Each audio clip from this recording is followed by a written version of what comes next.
Really? Did you just really record me? I just did now. We're recording at the moment. Why? Because it's good for YouTube videos, man. Because the people want to see what we're up to. And we have the chance to help other people. You realize that? All right, now it's recording. Damn, we missed all that. All right, so over here with my man Sean, we're in the gym. Gonna get after it again today. Working on some deadlifts today. Yep. You ready for this? Yeah, let's do it. All right, cool. So gonna work on some deadlifts. So hopefully, you know, some of the stuff that we do or talk about today can kind of help you with your own deadlift form, and or if you happen to be in the service, if you're a soldier in the Army and work around other soldiers, it might be an opportunity for pick up some tips and some ideas that you can use to help them improve their deadlift in preparation for the Army Combat Readiness Test. So let's get into it.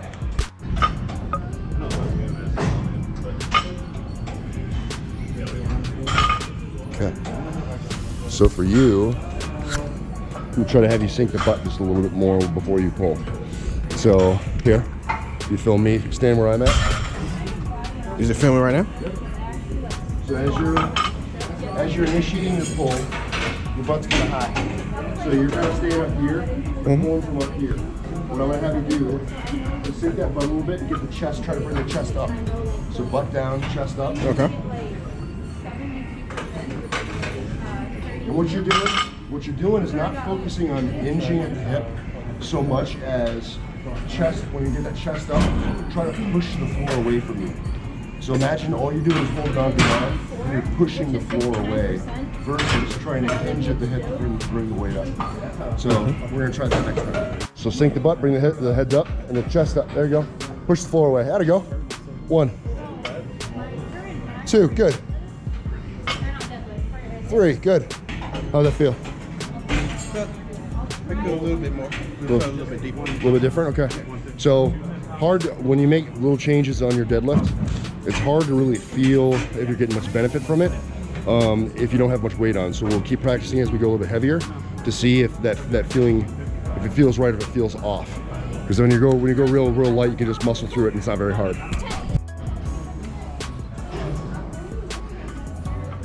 There you go. Careful. So you gotta keep your weight centered on your foot. 2. There you go. 3.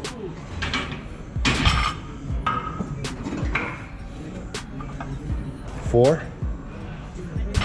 So, all right, so you saw that on that first rep, you kind of step back.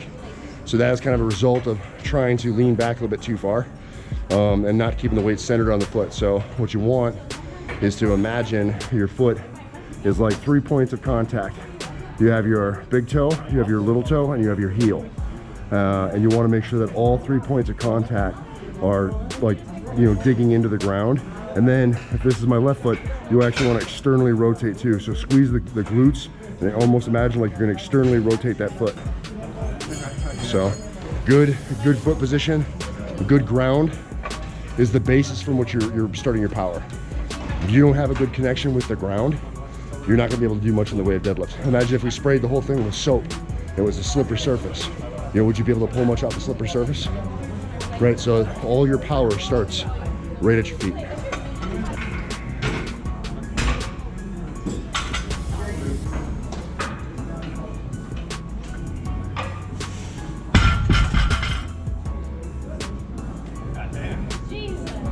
I'm going for his third set. We'll take a look from the front. There you go. Feel that big belly there. Brace hard. There you go. Don't breathe out. Hold that air. Breathe hard. Sink the butt too. Sink that butt. The chest up. There you go. Butt down, chest up. Pull. Attaboy. Good. Keep those toes down.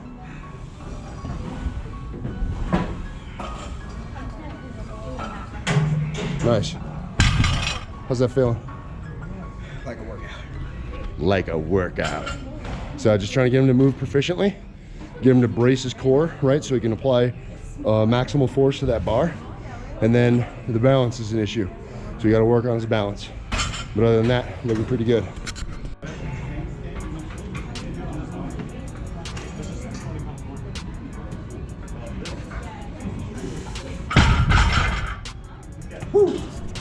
Set number 4.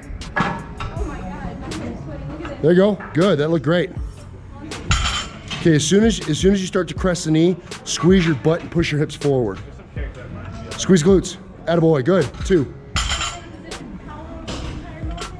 Squeeze glutes. Good. 3.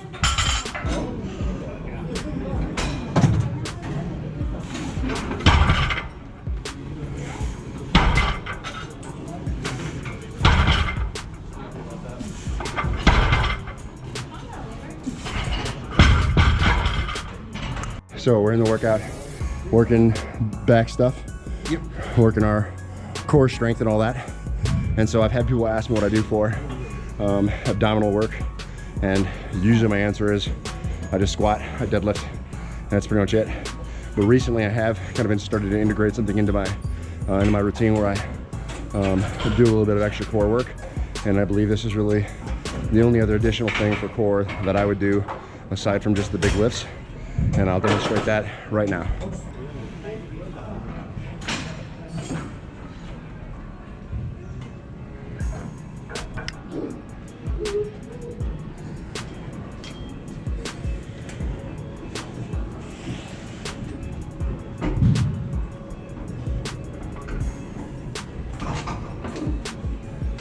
So that's called the suitcase carry, okay? Those are called suitcase carries. And the reason why I like those is because you have to abdominally brace, right, and stay upright. And you're offset by the weight on one side. So the weight wants to pull you one side, and to resist it is to abdominally brace. And so you get a little bit better core work by doing a suitcase carry versus something like a genuine, like a normal farmer's walk, right? So the farmer's walk, you have 2 implements in your hands, probably the same weight. So it tends to balance itself out in terms of the effect of how it pulls you. But if you do a suitcase carry with just one side loaded, you have to resist it much harder. So you get much more training effect for that abdominal bracing and keep you upright than you would otherwise. Little tip from me to you, throw it in your workout, it'll help you with your core strength. So since we're working a little bit of that core strength, I'm gonna throw something else in at you guys, introduce you to something. This is something that Coach Joe Satsmary talked about a little while ago. I've been throwing it in a little bit here and there, just kind of sprinkling it in, you know. So Coach Joe was talking about one-handed rows, right? But not bracing. So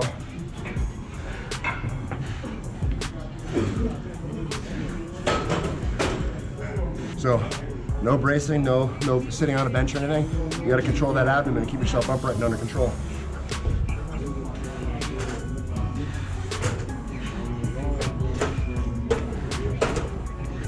One-handed rows. Give them a try. All right, guys, that's it. That's the video. Introduce Sean to a little bit of stuff that I do. You know, increases strength. So if you guys are, especially if you're in the service, if you're in the Army, like Sean and I are, you know, it's all about just kind of assessing where somebody's at. So if you're a team leader, squad leader, platoon sergeant, you know, take a look at where your people are at, and be willing to accept them where they are. Don't, you know, go out of your way to make a workout so brutally difficult that you're just going to chase them away from the gym and they'll never come back. You want to make the gym an environment where it's fun, it's entertaining, it's something that they're interested in, and you don't just break them off the first session. You give them an opportunity to kind of wade into the pool, as it were, right? So we'll talk to Sean real fast, what he thought of today's workout, what he liked, what he didn't, where he feels and all that stuff, just to give you guys maybe a secondary perspective on kind of what it is that we did today. All right, so finished the workout. It was a good one. It kind of identified some deficiencies like my form and all, make sure I had a good stable base. Once my base got good, it took some of the pressure off my knee.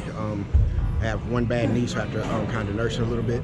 But overall, it was a good workout. Definitely got something. I can still feel it in my back. Nice progression, something that wasn't too hard, something that's gonna roll my back out. Like I said, put too much pressure on my knee, because for me that's a concern. So I'll focus more on form, overweight. If you got an injury, just what I was told is focus more on the form versus trying to put overweight, because that's how I actually hurt my knee in the first place. So just something to think about, but it was definitely a good workout. Cool. So there you go, right? You got a bum knee, get in straight in a spike. You work around the injury, figure a way around it, right? Same thing we always say, guys. All right, that is it. If you guys have any questions, comments, or concerns, leave in the chat box below. I will respond. Do your parents know where you are right now, child? Look at this child right here. This little boy. Did you sign the waiver to be allowed in here? This is another one of my friends. Guy followed me from 7th group. One of my brothers right here. Say what's up to the people of YouTube. How are you doing, YouTube? Doesn't he look like a little boy? Every time I see him, I think like Pinocchio. One day I'll be a real boy. That's probably not Pinocchio's voice. It's more like Mickey Mouse, but whatever. Love that kid. All right. So yeah, remember guys, questions, comments, or concerns, leave in the chat box below. I will respond. I appreciate you guys watching the video. If you guys are, service members, help me out with, showing out the other service members, the videos and stuff like that. It'll help the channel grow quite a lot. And I really want to start contributing more and giving more specifically to the people in service, as well as everyone else around the world. Make stuff super applicable and accessible for all of you guys. So that's it. Yeah, remember, no matter what it is you think you can't do, you get in and train to spite, you're either going to find an excuse or you're going to find a way. I appreciate you guys watching this one, and I will see you in the next video. Peace.